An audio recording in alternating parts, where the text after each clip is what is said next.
So you clicked on this video to watch a polished aluminum foil ball be cut in half. That will happen later on in the video, but before we do that, we're going to make a vacuum cannon and we're going to shoot a polished aluminum foil slug at a watermelon.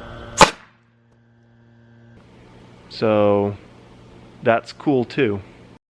Today we are making a vacuum cannon and we are going to use that to launch. They're like these aluminum foil balls that they polish and make look like regular metal balls. Step 1, drill a hole. Sick. Nice hole. Step 2, we thread in this barbed adapter so that we can hook the vacuum pump up to it. And this connection is just threaded in there. If we find out that that leaks later on, we'll need to come back and seal that up.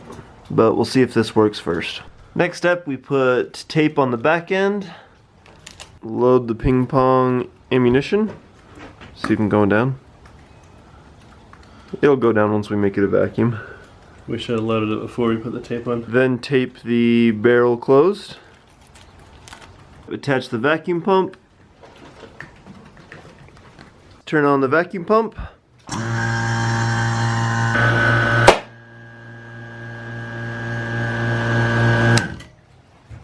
Not bad. It's a white ping pong ball, and so it's impossible to see in camera, but it launched out there, kind of like hit that branch, then bounced off the roof right there. Can you lick this and tell us how it works? I'd be happy to. Okay. So the vacuum cannon works is the vacuum pump sucks all of the air out of the cannon. We've got the ball loaded back here, and so there's no air in front of it. And we've got both ends sealed. So when you break the seal on one end, the air comes rushing in at 14 PSI or atmospheric pressure. Air comes rushing in, pushing the ball towards the front, which then breaks the tape on the other end and launches the ball into low Earth orbit. So those are the basics of a vacuum can, but there's a way that you can make it a little bit better. So the atmospheric pressure is just 14 PSI, and that's what's rushing into that end and kind of propelling it forward. But what if we attached a pressurized tank on the back of it and we increase that from 14 PSI to say 80, 90 PSI? So that's what we're going to try next.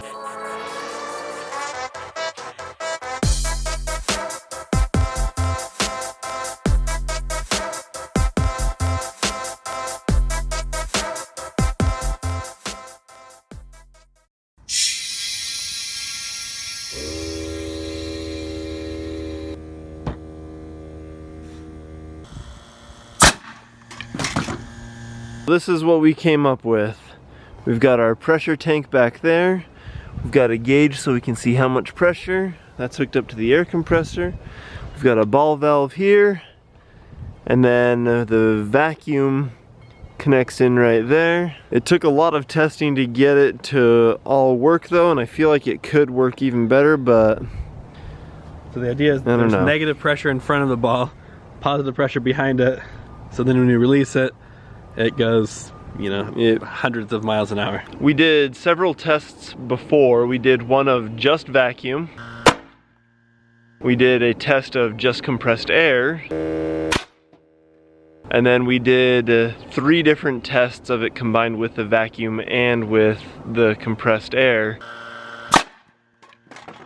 And these are the results. The compressed air went significantly faster than we thought it was going to. The vacuum did all right. Combined, it did a little bit better than just the compressed air, but I don't know, I feel like maybe we did something wrong. So now what we want to do, this is a highly compressed aluminum foil projectile. I deal with moderately compressed. Moderately compressed. It's still pretty solid. That's a watermelon. And we are going to shoot something heavier than a ping pong ball out of this and see if it explodes. That's one of my best ideas. We're using a ping pong ball as like wadding, and then that's gonna go in there, so the ping pong ball will make a tighter seal. On a scale of like 12 to 42, how spooked are you right now? Probably a winky emoji. Oh, where's my glove?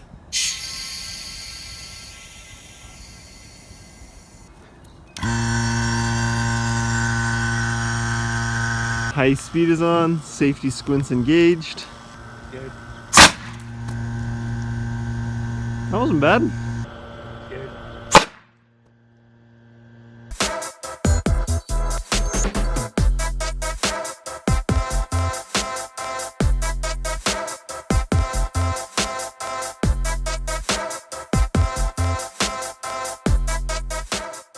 And there's some of our ping pong ball wadding is in there. I feel like if it went anywhere, it went off to the left side.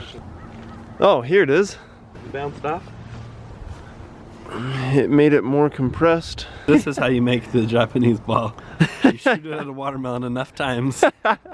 That's how you compress it.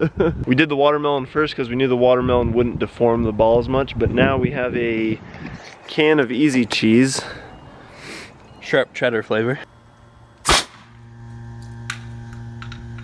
Yup, it shattered it.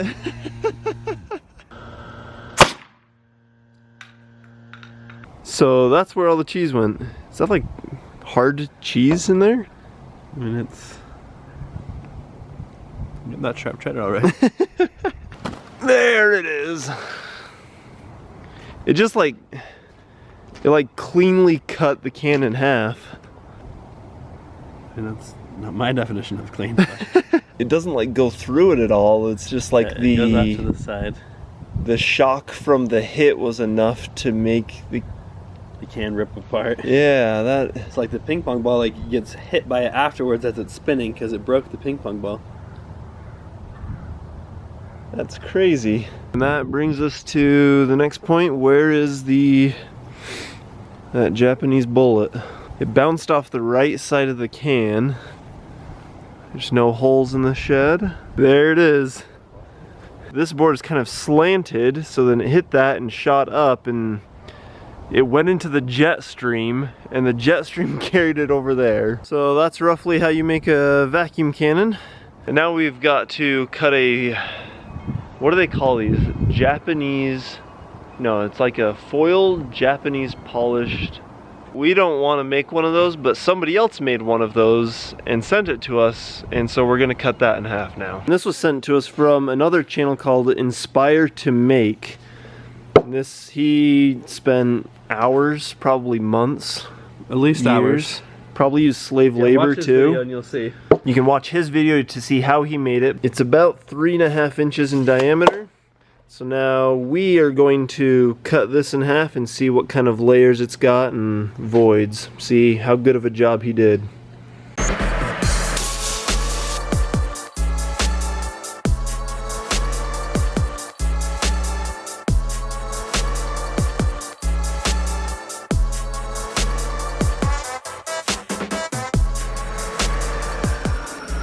It is... wow. Oily.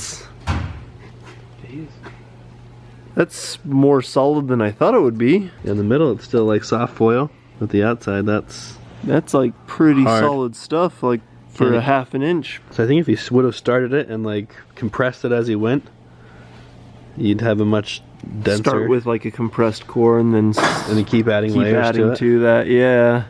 But that's still really impressive. Now the real question is that a Japanese polished aluminum foil ball, or is it Chinese? Is it Mongolian? Did he make the wrong one? It's freaking Canadian. Thanks again to the YouTube channel Inspire to Make for sending us this Canadian polished aluminum foil ball. If you guys want to see how he made that, it's a very long, painful, annoying process. He suffered for your entertainment, so you can go to his channel, watch his video, see how he made that. And yeah,